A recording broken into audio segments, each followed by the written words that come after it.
Kenya Demographic Health Survey 2022, it says 41% of women have experienced intimate partner violence. Welcome guys, welcome again to Wellness Uzima program. This is a program that highlights issues that is affecting the community, and we educate. We want to try and change your attitude and help you become a better person within the society. So today we are still going on with gender-based violence issues. It's a very huge topic, and it's a very wide topic when you talk about gender-based violence. So specifically today, we'll be focusing on intimate partner violence, a very common issue. We're going to understand what is it and how does it affect a person, and how do we know what are the telltale signs of someone who is undergoing intimate partner violence. So as always, today we have the special guy, call him the special guy, the gender expert. Huyu ndio kama tunasema kama kuna ministry ya wanawake tunasema yeye ndio women rep. He's fighting for women, especially because of gender-based violence issues. He's a champion. At the same time, we also encourage men to be part and parcel of this cause, because all of us, we need to be part and parcel of this to ensure we say no to gender-based violence, and each and every person lives in a just and a healthy society. So welcome back. And my name is Bernard Ochieng, and today I will also welcome my guest, or my colleague, to introduce himself and tell us more about him and his work before we continue. Welcome. Thank you very much. Yes. Yes, the IPV, gender-based violence, ni mambo ya kila siku mtaani. Okay? And now today, welcome guys. Let us discuss this thing. First, let me introduce myself. Yes. My name is Jerome Hesbon. I'm a clinician, a TOT, and an expert witness in gender-based violence. And I love my work. My colleague has said, though it doesn't exist, that women position. Yes. But you need to, all of us, we are not immune to gender-based violence. It can be a man or a woman. Yes. So the topic today being IPV, intimate partner violence. And thank you for the introduction. But I always love to start the conversation with data, because data is very important to help us understand where we are. Yes. According to the Kenya Demographic Health Survey 2022, it says 41% of women have experienced intimate partner violence. And this translates to, out of 10, 4 of those women have experienced intimate partner violence. And this can be either physical, emotional, psychological, socio-economical, the way we talked about the last time. So this is a concern, because we might be looking very healthy. You know, currently with our society, outwardly we look good, but inside we are suffering. So, but the statistics cannot lie. It's an issue that we need to talk about. And even when you look at the femicide issue, just last year, in 2024, we were able to record almost 97 women being killed. That is for only a span of 1 month. Yeah. So that tells you like a whole classroom of women being killed just because of gender-based violence issue, or just because of wrangles within the relationship. So tell us, just in a brief, what do we mean when we say intimate partner violence? Intimate comes from the word intimacy. Yes. There's a relationship. This relationship could be the current relationship, the one which is existing, or the previous, we call the ex. Yes. Okay? Because we realize in IPV, you will have to bring other forms, like the ones that you have mentioned, physical, yes, sexual, emotional, financial. They come under IPV as long as there's a relationship between the two parties. Okay, it could be between a man and a woman, even a man and a man, and a woman and a woman. Okay, Yes. so the gender-based violence is an umbrella that covers IPV. IPV, yes. Okay, IPV is under gender-based violence. Yes. So IPV, having a relationship, has to exist. If these people they don't have a relationship, does not become a IPV. So, for instance, if there is a man and a woman have fought physically, kule mtaani, and they don't have a relationship, that becomes an assault case. Okay, but if they have a relationship, whether current or before, and they fought, that become IPV. Okay, And so yes, just continue. Okay. I will ask you later. Okay. So the forms that you have mentioned under IPV, the physical, emotional, sexual, do exist. Ambapo you remember, it's like sometimes we talked of, you mentioned Yes. in the previous episode, rape in marriage. Yes. Okay? Yes. So rape in marriage is another form of IPV. Okay, but it's sexual violence. Okay, physical, mwanadada amepigana na jamaa is also another IPV. Kama wanaishi pamoja, pengine nitapata the other term that is used, domestic violence. But remember, IPV does not mean lazima mnaishi pamoja. Yes. Not a husband and wife. Okay. Now, what are the contributing factors? Why do we have IPV? But before we go there, it is very difficult to notice IPV because people are intimate. Yes. And in our current society, like the other time we mentioned about religion plays a very big role, culture, because now you might find someone is experiencing IPV, but they don't talk. Or you find someone after she or he has assaulted you, they start saying they're going to change, and the survivors start believing them. And when they believe them, the same system continues. Again, he apologizes, you believe him because now it is intimate. You know, watu wawili who have stayed together, when you come in between, it's always like you want to destroy us, and they will, even if they come together, they will see you as the one who wanted to distract them. So it is very difficult to know, to identify. So how do you identify? Because these people are intimate. What are the telltale signs that can tell you intimate partner violence is? I can see it in this relationship. In our setups, in the health facilities, Yes. Because if they don't come, though most of them, they don't come and open up. Yes.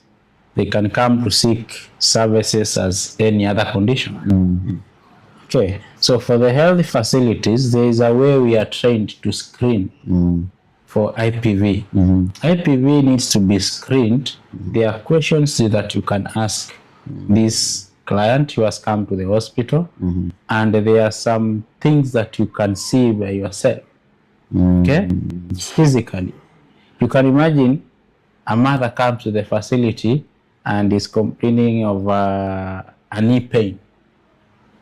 Okay, and this mother, that's the complaint.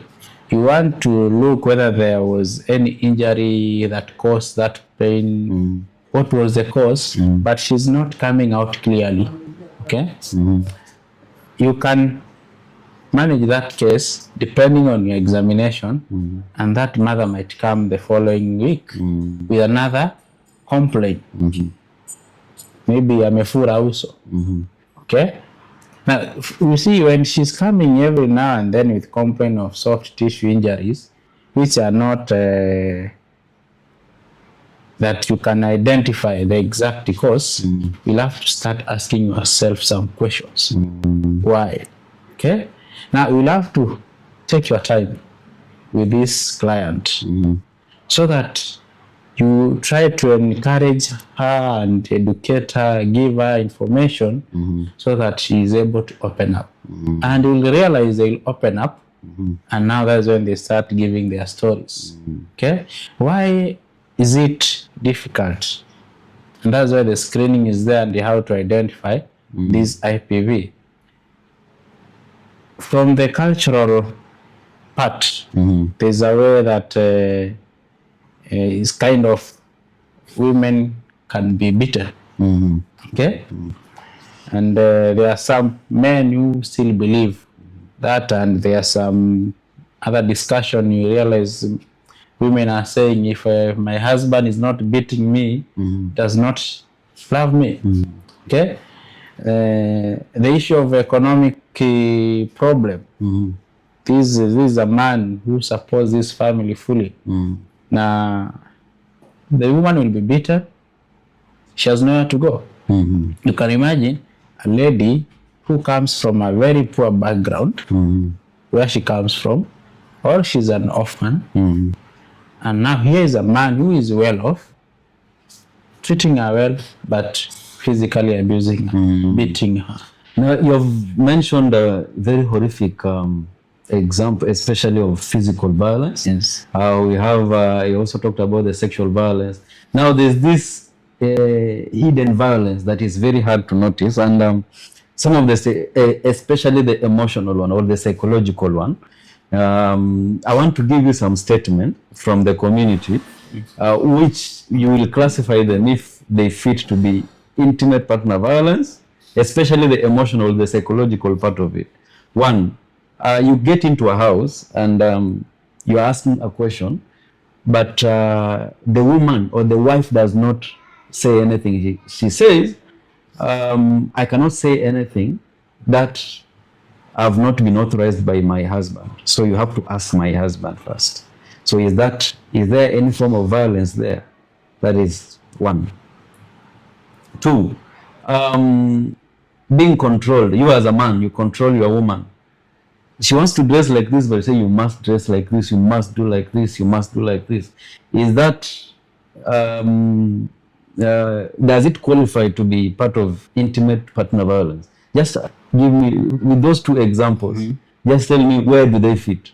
They do fit in IPV, intimate partner violence. The reason being, you know, some of the characteristics or some of the features that comes with IPV, you realize there is the issue of dominance and control.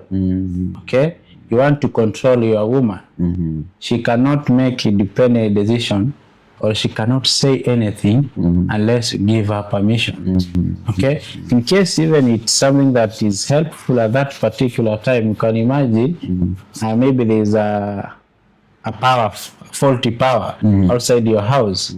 And now here the neighbors come and finds the woman or the mother in the house, then anataka kumwelezea kule kunaweza kwa shida, lakini anasema hapana, it's my husband. Okay? Others feel like yes, but I know, like in marriages, like our culture shows now the man is being given that respect. Yes, that control and respect ndio inajaribu kuonekana ni kuwa si violence, but it's violence, it's a form of violence because it's this part of control. Some might think it's respect, but it's not respect per se. Kuna vile umekandamizwa, you cannot make decision. Okay? So that is violence, but silent. Okay? And if you can maybe have a discussion with this lady, yanaweza open up how emotional it is messing her. Because you realize for such a lady, even the self-esteem will be low. This lady, in case of now physical coming in, still opening up will be another issue. Yes. And then let's reverse. Now the man, you have your wife, but the wife controls, tells you, don't be with this friend, or she decides which kind of friends you have. Does it qualify? Because she will tell you, I don't like that friend, don't work with that friend, and it becomes an issue. Does it also qualify to be IPV? Definitely it does. Because the emotional part comes in. Okay? Emotionally, if you are told not to have this type of friends, and you can imagine you are the one who understands your friends, and now the wife separating you from your friends, mentally you'll be affected in a way. And now, the moment even your friends, they come to realize that the wife saying so, even they now start feeling wewe unakaliwa pia. So the moral and the masculinity pia inakuwa inapotea. You see? So at long last, you realize like giving an example, just the way you have put it. I had a case from Lunga, and this man told me categorically, you know, my wife doesn't want to see me with my friends. She wants me to be with these particular friends. Now, this patient, this client coming to me, one of the problems that he was suffering from is high blood pressure. And the wife trying to put him in such a position was also a problem to this high blood pressure, which was uncontrollable. Okay? So when we had a discussion with the wife, though the wife at some point, she tried to say the reason why she was against that, the husband comes home late, stays late with this group, with these friends of his. So we had a discussion, can we adjust time slowly? And we see then, and you have to support. But now you see the man saying, when he comes home early, the wife talks a lot.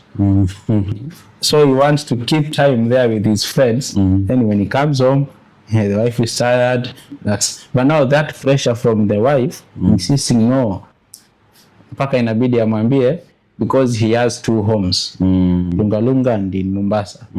So the wife even was suggesting this man should go stay in Lunga. Mombasa. There's a problem there now. I think if he is having 2 homes, that means he has 2 wives. No, just that one wife. Oh, that one homes, yes. But 2 homes. Yes, okay. Yeah. So you see, already this man, health-wise, was being affected, and his blood pressure was being affected, and sometimes he could feel okay.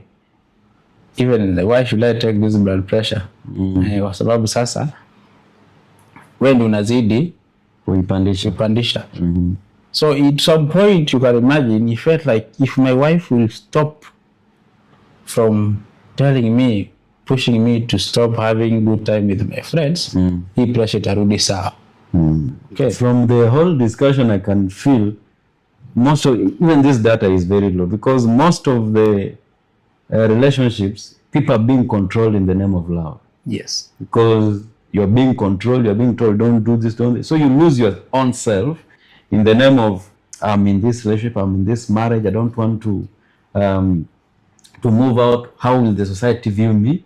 Because that culture has made it people normalize that such kind of actions is just normal. That's how love is. Yeah, that's how they view. Yes. And now you will ask yourself these questions. Why are we having women dying every now and then? Okay? Then you realize that because of love and other some socio-economic factor coming in, they'll keep forgiving each other and believing this person will change. Yes. And also, there's a way that the society has put it, that when a woman walks out of marriage or a relationship, she is the problem, is not the man. So she'll try to keep that marriage or that relationship as much as she's being hurt. And then inafikia mari unapata alipigwa mara ya kwanza, akaenda ICU, akatoka, the man asked for forgiveness, akasema okay. Then the lady akasema namna gani, you are the father of my children, I forgive you. Okay? Lakini remember, there are some signs that you need to observe when you're in these relationships. This man tells you, nitakupiga, one day I'll kill you. Okay? Just like that. Remember, that is already emotional violence coming in. But now, people feel like the physical part of it is now the climax of it. So, the moment tunasema some of the signs that you need to watch out in a relationship are those words that get deep into your heart. They hurt you emotionally. That you see them as normal. But remember, you can imagine being in a relationship and your partner is calling you umbwa. They criticize you. Yeah. They demean you. And you're just normal, say it's okay. Yes. Mjinga kama mamako. You see, those things are hurting. And now, you know, this lady, even the performance at work, akienda kazini, if amepewa target kule kazini, even the performance might be poor, because you can imagine being at work, anakumbuka niliitwa umbwa. Mimi mjinga kama mamangu. You see, so definitely the production part of it pia itaenda chini. And before we go into, because of course you have mentioned about most of the survivors in this intimate partner violence, they have issues of self-esteem or culture affect. But I want to take you back when you start about now the cause.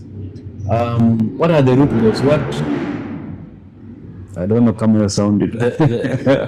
Okay, what are the root cause of intimate partner violence? What causes all these things? Because people are in a relationship, and then we don't know what is happening in their bedroom. We only come in when there is problem, but when there is happiness, we don't know. We don't know. So what is the real cause? And maybe I can say this. You know, sometimes if you are called to help in matters of relationship, IPV, maybe it's a woman, is a husband and a wife. Sometimes you can have a discussion with both of them, and the way you will address that matter, maybe you help making a decision. You tell the wife, no, you need to leave this man. You tell the man, you need to leave this woman. Okay? Then, after some time, they separate. Then, kidogo, they reconcile. Then they'll come and say, you know, so-and-so is the one who told me to leave you. Yes. Okay? Yes. In fact, I was not thinking of leaving you, but he advised me to do so. Yes. You see, now the enmity comes in within that friendship, or maybe you are going to church together. Now, with that in mind, we realize even those people who can help to settle such matters through counseling or advising or guiding, they are afraid to be part of that problem being called they cause that problem. Like a very good example of my friend. Yes. Who was taken to jail. Yes. And he called us to come and help him, just to find out that his neighbors, the husband and the wife were fighting, and he came in to rescue. And then the wife turned against him and said this guy had come. And then even that man who was beating this woman, she injured himself voluntarily, so that when they go to the police, they say, this guy came and he beat me. So the guy was taken in. So we came and now we were trying to help.